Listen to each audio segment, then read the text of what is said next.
Yo, this is an urgency episode of the I Am Rapaport Stereo Podcast. Subscribe, rate, review, leave a comment. I see the comments. I read the comments.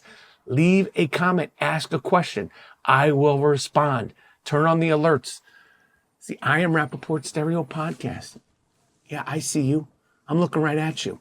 You're looking right at me. I see you. Subscribe, rate, and review to my YouTube channel. Have no fear. The I Am Rapaport Stereo Podcast is here. Higgity, have no fear. The I Am Rapaport Stereo Podcast is in the place to be. It's not an emergency, but it is an urgency. This is an urgency episode of the world's most disruptive podcast. On today's high-flying, fully disruptive, urgent episode of the I Am Rapaport Stereo Podcast, Luka Doncic is officially an LA Laker. LA Luka. It happened. How do you feel? I got some inside stuff to share with you. Plus, Travis Kelce, Taylor Swift, Jalen Hurts, Saquon Barkley, all that stuff matters. But what's more important is, what are you eating this Super Bowl Sunday? And will the Gaza Plaza, will Mar-A-Gaza actually happen? Will it actually happen? And how do you feel about it? All that and more in a high-flying, fully disruptive, urgency episode of the I Am Rapaport Stereo Podcast coming up right now. Miles Jordan, a.k.a. the Bleach Brothers, a.k.a. the Dust Brothers. Start this puppy off with something real nice. Start this puppy off with something real loud. But most importantly, start this puppy off with something real funky. It's the I Am Rapaport Stereo Podcast. I Am Rapaport Podcast. Oh, yeah. It's not an emergency I Am Rapaport Stereo Podcast. We save those for only emergencies, but it is an urgency I Am Rapaport Stereo Podcast. Have no fear. The I Am Rapaport Stereo Podcast is here. Oh yeah. Oh yeah. You there's a little something going on. You hear it. I Am Rapaport Stereo Podcast, urgency episode, a rare urgency episode. Welcome to the Iron Dome of Disruption. Welcome to the Ziggity Zone of Disruption. My name is Rapaport, a.k.a. the Inflamed Ashkenazi, a.k.a. the Sultan of Sniff, a.k.a. the Gringo Mandingo, a.k.a. the Raging Bull. And you are now rocking with the very, very best. I Am Rapaport Stereo Podcast is in the place to be. We're going to try something new. What you going to do? We're going to try something new. Wiggity, what you going to do? I Am Rapaport Stereo Podcast coming live and direct from the OG. I am in the OG Gloom Tomb. Oh my goodness. Oh my goodness. I'm getting ready to go to JFK to get on a flight to San Diego because I'm performing in San Diego all weekend at the American Comedy Company this Thursday, Friday, and Saturday, 6th, 7th, and 8th. And then I will be in Philadelphia next weekend, post-Super Bowl, the 14th, Valentine's Day, the City of Brotherly Love on the Day of Love, February 14th, in Philadelphia at the Fillmore in Philadelphia. What a week it has been.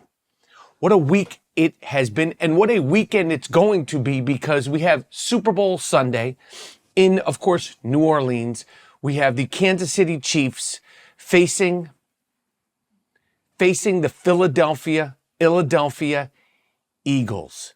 And I am sure that Travis Kelce and the homies, I am sure that Travis Kelce and the Mahomies are so happy about what has been going on in the NBA and in the political world landscape. We're going to get to all that. We are going to get to Mar-a-Lago, the thoughts of Mar-a-Lago, the Gaza Strip Club, and all the other things that came out from one of the craziest press conferences. Listen, I ain't no world history buff by any means. I know a lot about a lot of things. I know a lot about hip hop. I know a lot about sports, specifically the NBA in the 70s, 80s, 90s, and so forth and so on. I know a good amount about the NFL. I know a lot about fantasy football. I am the fantasy football guru.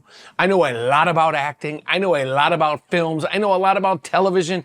I know a lot about a lot of things. I am no political historian. I am no political expert, but I know what I know, and I know what I don't know. I know what I know, and I know what I don't know. I have brought, since I have started speaking on politics, I have brought a lot of joy. I have brought a lot of frustration. I have brought a lot of shame. I have brought a lot of emotion, a lot of feelings, excitement, since I have started sniffing around the political landscape, and we're going to get to that. But I am sure that Travis Kelce, Jalen Hurts, and all them have enjoyed this Super Bowl press week more than some in the past, because everybody's talking about anything besides the NFL. First of all, the Luka Doncic trade is official. It happened. That literally felt like some sort of fever dream. The Luka Doncic trade. I got a text that I woke up to Sunday morning, and I'm just now I had to kind of see it to believe it. I had to see it to believe it. Luka Doncic showed up in LA. He didn't look 460 pounds. He didn't look like Professor Clump. He didn't look like he was in some fat suit. He looked like Luka Doncic. He seemed stunned. He seemed stunned at the press conference. He seemed stunned and shocked, sitting on the bench while the Lakers decimated the Clippers. It surprised everybody. And it's been discussed. It's been debated. I listen to everybody. Again, I have to urge you guys, if you are a real NBA fan and you want the best analysis, the smartest, most comprehensive, serious, but don't take themselves too serious analysis, the best show, the best NBA show, consistently. You know, other people give great stuff, and obviously Charles, Kenny, Shaq, they do their thing. But every day, I think it's from 4 hours. I think it's 3 hours. I think it's from 7 to 10, Frank Isola, Brian Scalabrine on Sirius XM. I have no affiliation, allegiance to either one of them, but that is my go-to to get the nuts and bolts. It's 3 hours. They know what they're talking about. They don't take themselves seriously, but they're serious, they're funny, and they deep dive. Everybody deep dived about this. Word on the street, Luka was on the shopping block for a few people. Giannis Antetokounmpo. They were sniffing around for Steph Curry, straight up. They were sniffing around all over the place. And the only deal that made sense to everybody and all the parties was Luka Doncic for AD. At the press conference, like I said, Luka, he looked like Luka. And there's been all this conversation and innuendos about Luka Doncic and his drinking, which is crazy. They're talking about Luka Doncic and his drinking when the NBA allows their entire league, all the players are allowed to smoke weed. It's legal. It's not offensive. It's not against the rules of the NBA for players and coaches to smoke weed, drink weed, eat weed brownies, consume all versions of weed. And we know in 2025, there's weed popcorn, weed potato chips, weed peanut butter, weed olive oil. You can have full meals, 5-star meals from weed chefs. You can have weed drinks, weed butter, weed lotion. Every single thing you want, you could get in weed. And the NBA allows its players and its coaches, and I don't have no problem with it. It's legal. But the NBA allows its players and its coaches to consume weed, and they do. Oh, and because we don't talk about the coaches. I don't know who. I would bet my bottom dollar that there are plenty of coaches, assistant coaches, that smoke that weed, that wacky tobacco. Yet you're upset about Luka Doncic, 25 years old, all NBA 5 years in a row, who just took the Dallas Mavericks, along with the rest of the Dallas Mavericks, Jason Kidd, Kookie Kyrie, and the rest of them. But he led them to the NBA Finals, and you're worried about him drinking some beers? So what's going to happen now if Luka sobers up during the NBA season? Is he a little pudgy around the belly? So what? You know who else was pudgy around the belly? Charles Barkley. You know who else drank beers? The entire NBA during the 70s and 80s. Larry Joe Bird, drinking beers. There's photos of him drinking beers. You don't think Larry Joe Bird smoked cigarettes? But you're freaking out about a 5-time All-NBA player that likes to drink beer? He's 25. He's from Europe. He's European. He was playing professional Spanish basketball when he was 15. You don't think he's going to drink some? He's kicking ass. You better watch out. You better not shout, because if he gets sobered up and LeBron James hooks him up with that hyperbolic chamber, the ice bath, the hot plunge, the cold plunge, and everything in between, and a chef in LA, because now he's got something to prove. Things were coming too easy, and then you shipped him off to LA. The same guy that shipped off Jalen Brunson, first team NBA All-Star kick-ass. The same guy in Dallas that shipped off Jalen Brunson, shipped off Luka Doncic. We shall see, but it happened. And of course we have Super Bowl Sunday. Super Bowl Sunday. And there's so much talk about who's going to win, why they're going to win, why they're going to lose, what needs to happen to win, what needs to happen to avoid losing, this, that, and the third. I'm talking about what Taylor Swift's going to wear, how many times the camera's going to cut to Taylor Swift. Will she cry if they lose? Will Travis Kelce propose to her if they win? Yada, yada, yada. Of course I care about who's going to win the game. That is first and foremost. There's bets on what song Kendrick Lamar will sing first. What songs won't he sing? Will he say A minor about Drake? Drake. Let me tell you something, Drake. Yo, it might be time to go lean back into your Jewish roots. You were bar mitzvahed. We saw the footage. Drake's mother is Jewish, and Drake was bar mitzvahed. And at one point, he was very open about the fact that he was Jewish. Drake, it might be time. We will welcome you. The rabbis, everybody will welcome you with open arms. They are laughing at your ass. The entire Grammys was singing, laughing at your ass. That's not just a catchy song. That's a catchy song about you. It now might be the time for you to lean back into your roots, your Jewish roots. Come home. Come home. You will be welcomed and embraced with open arms. It doesn't need to be a public thing. It does not need to be a public thing. It's for you. The Jewish people are always going to be there for you, Drake. What better time than now? What better time than the present? Drizzy Drake, Loverboy, October's very own. How beautiful would it be for October's very own to be back in the holy of holiest lands in October 25, to be back in Israel to celebrate your birthday? That would be fantastic. That'd be fantastic for you. It'd be fantastic. Not for me, not for the Jewish people as a whole. I think you would feel loved and embraced. I think it would bring tears. There's got to be a darkness and a burden being Drake. There's got to be a part of Drake that feels like he's perpetrating a fraud. Like, how the f did I get here? How did I get to this point where everybody in the music industry is singing a song mocking you? October's very own.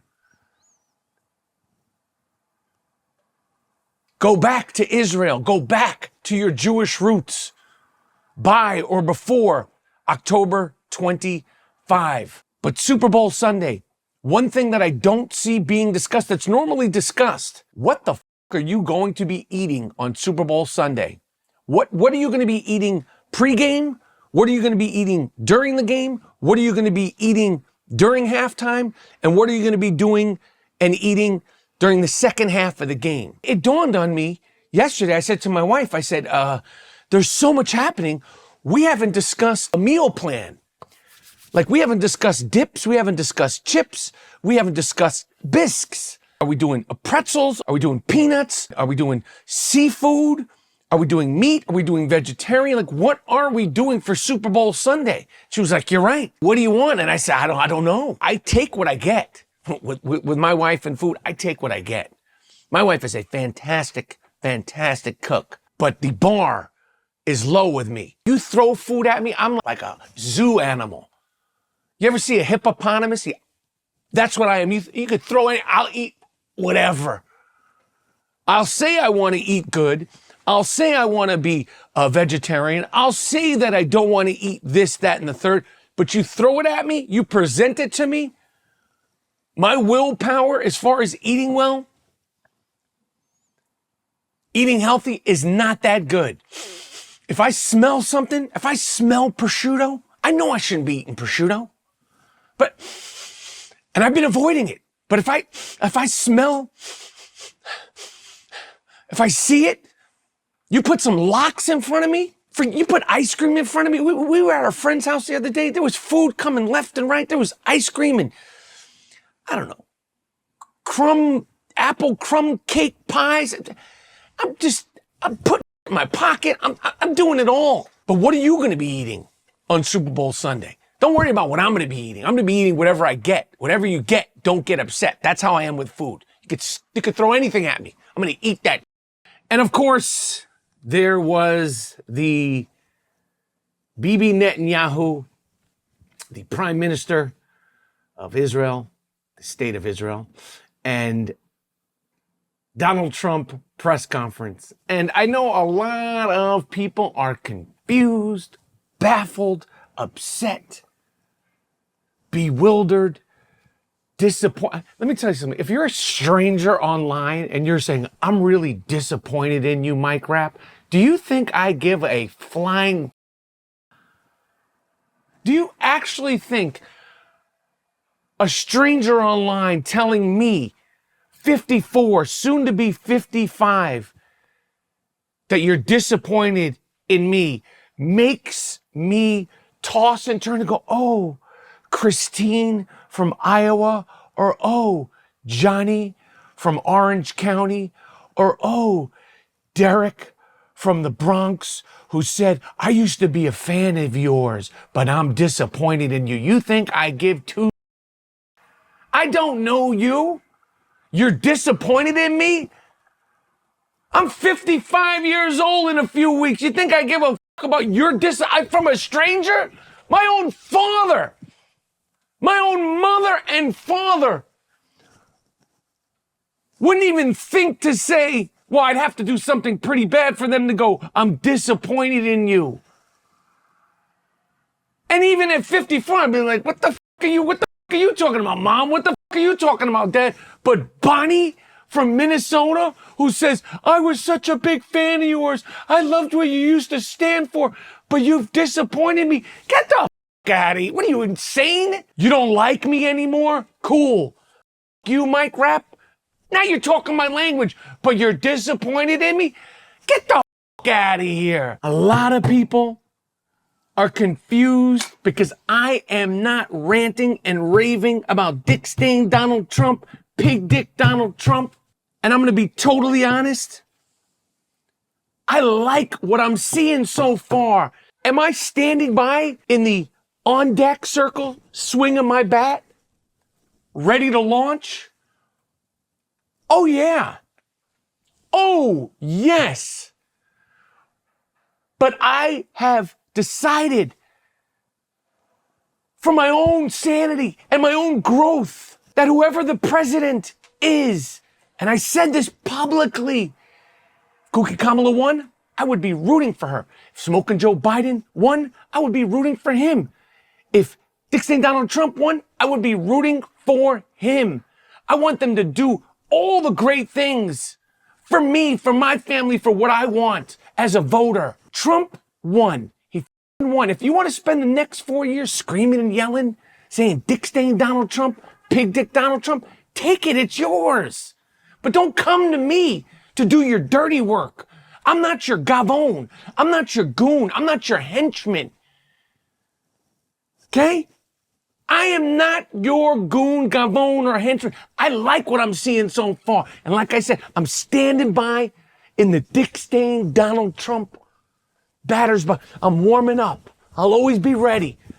If I got to say something, I'll say something. If I see something, I'll say something. What are you saying? What are you doing? You're looking for a stranger to speak on your behalf. Say it yourself. You don't like what he's doing? Say it yourself. Don't come to me to be your muscle. I gave you the script. Take the script and use the script. I gave you the nicknames. Dick Dang Donald Trump. Pig Dick Donald Trump. I'm happy that a task force for anti-Semitism, anti-Jewishness has been implemented by Trump. I love it. We have been calling, screaming, asking, begging. Remember what was going on UCLA campuses? Where they made like forts, like they were in Goonies or The Lost Boys or E.T. They made little tree houses in UCLA saying no Zionists allowed. Get the out of here. Remember when they were on the train going, are there any Zionists on the train? Are there any Zionists on the car? If so, it's your chance to leave now. Get the out of here. It's still going on all over the place. All these schools. No one did it. He did it. Great. I celebrate it. I celebrate it. I celebrate that.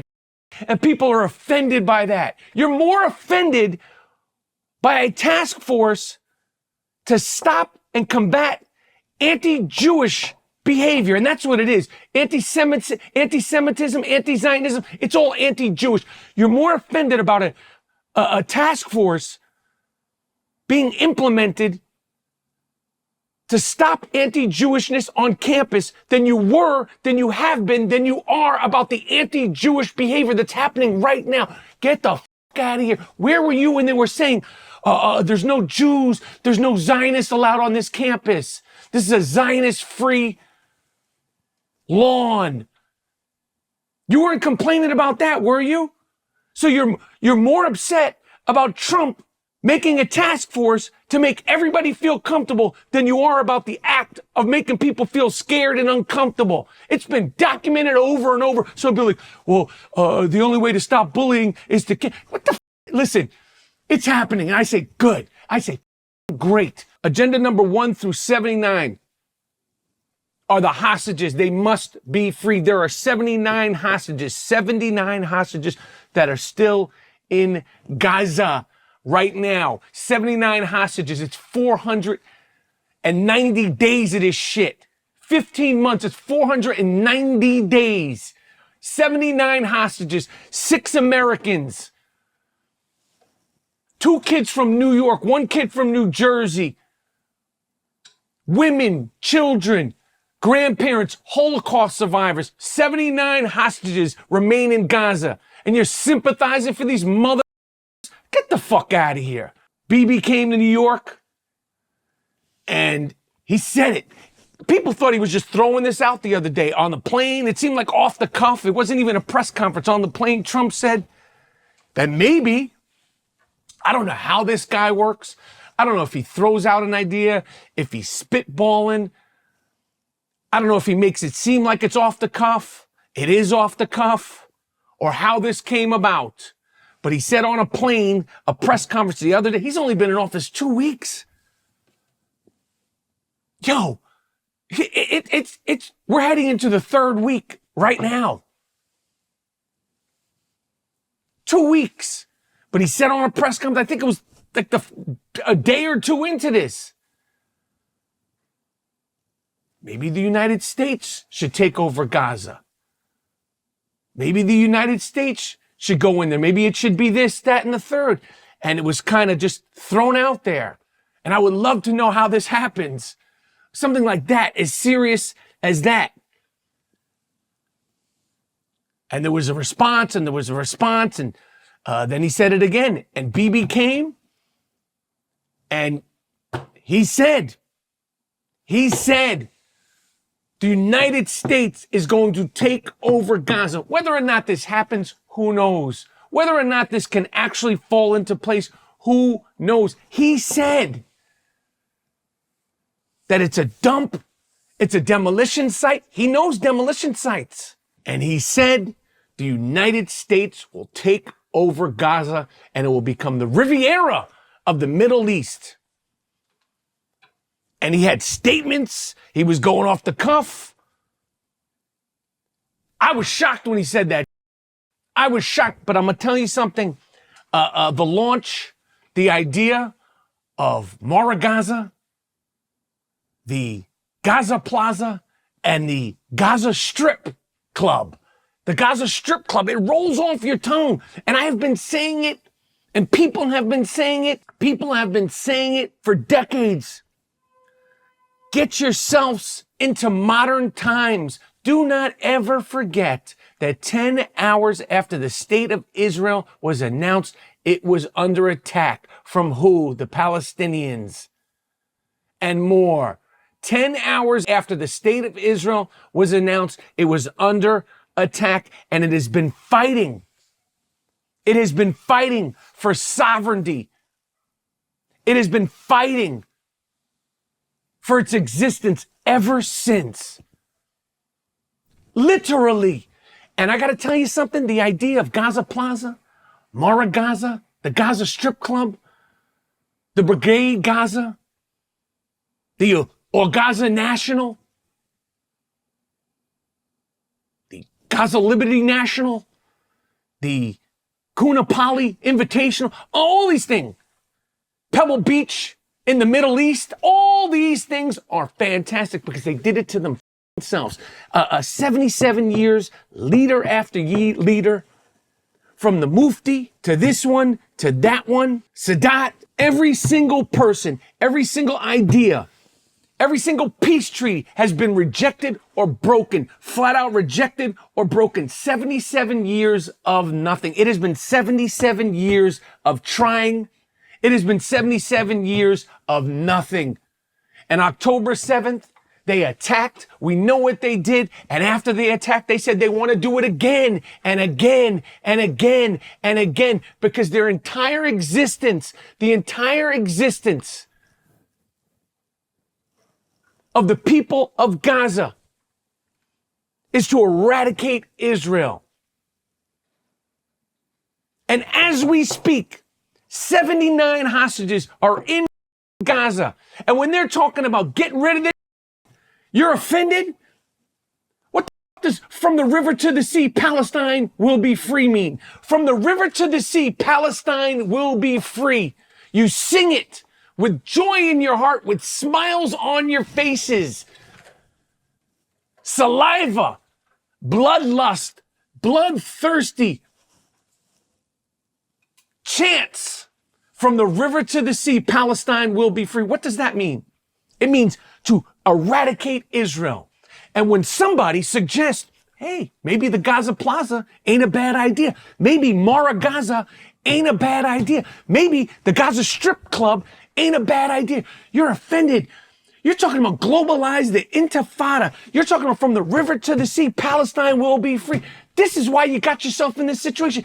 The people of Gaza, the leadership of Gaza, Hamas, you did this to yourselves, mother. Yahya Sinwar, you thought was sweet? I wish that mother was alive to see what his sick, erotic, disgusting dream has turned into. Yahya Sinwar, this is a hero? This is your hero, Yahya Sinwar, Yuck Sinwar. You did this to yourselves. And I just had fun. I had fun like everybody else. It was a relief. It was almost like the beeper thing. It reminded me of the beeper thing. A small little glimmer of hope, a small little glimmer of light, a small little victory.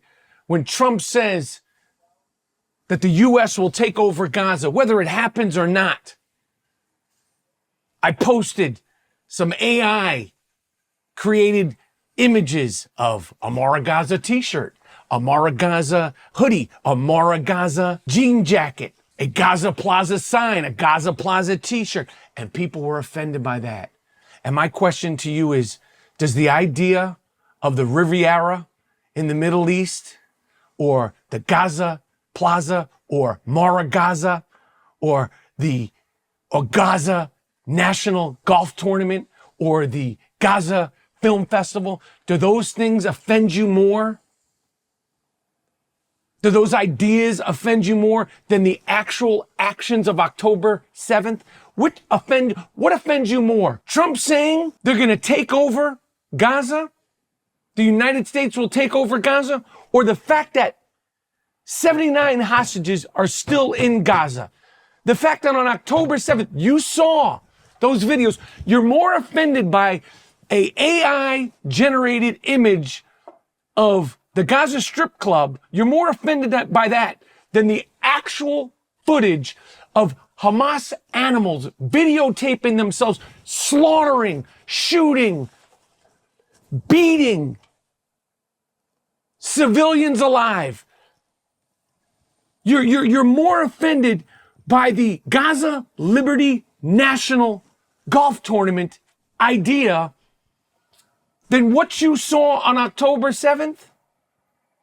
You sick you. You sick you. I don't know if it's going to happen. I know that I suggest you follow Haviv Redagor.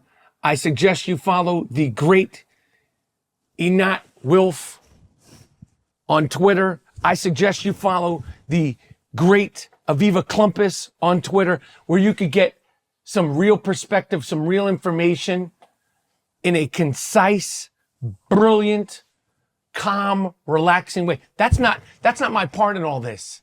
I'm here to let you know that the Jews are going nowhere. Israel is going nowhere. If you're more offended by the idea of a Gaza Strip Club or the Trump Plaza or the Gaza International Film Festival, a Chick-fil-A, gambling, beautiful. You know that Gaza's if you're more offended about the idea of a prosperous Gaza Strip than you are about the fact that 79 hostages have been in captivity and are in captivity as of the recording of this I AM Rapaport Stereo podcast, that Israel has been under attack since October 7th, since 10 hours after its existence. If you're more offended by the idea of the things that Trump flew around at that press conference than the factual, historical things that have taken place and the factual, historical fact that Israel has been under siege since its very existence, I don't know what to tell you. I don't know what to tell you. Something needs to happen. They've been trying and trying and trying, and Clinton and Obama and Bush and Carter and every single person has been trying and trying and trying, and Golda, and everybody has been trying and trying and trying with these people. Nothing works. At some point, people have to go, that's it, man. You can't figure it out for yourselves. We're going to figure it out for you. Mar-a-Lago 2025, mother. Gaza Plaza 2025, mother. We've tried with the peace accords, the normalizations, the two-state solutions, the this, that, and the third. Every idea has been tried, discussed. The Camp David, the Kushner, the Nixon. If you're more offended by the idea of the United States taking over Gaza than what you have seen with your own eyes for decade after decade, from October 7th, even now, sometimes you got to learn the hard way. Sometimes you have to learn the hard way. Sorry. Anyway, I'm done. I am wishing everybody a fantastic, happy, safe Super Bowl Sunday. Kansas City, if you win, celebrate peacefully. Philadelphia, if you win, celebrate peacefully. Taylor Swift, Have a ball. Stuff your faces, ladies and gentlemen. Have a great time. Okay? This is the I Am Rapaport Stereo Podcast. This is an urgency episode. Tell a friend to tell a friend. Subscribe, rate, and review to the I Am Rapaport Stereo Podcast. Miles Jordan, a.k.a. the Bleach Brothers, a.k.a. the Dust Brothers. Take me out of here with something real nice. Take me out of here with something real loud. But most importantly, take me out of here with something real funky. It's I Am Rapaport Stereo Podcast. I Am Rapaport Podcast.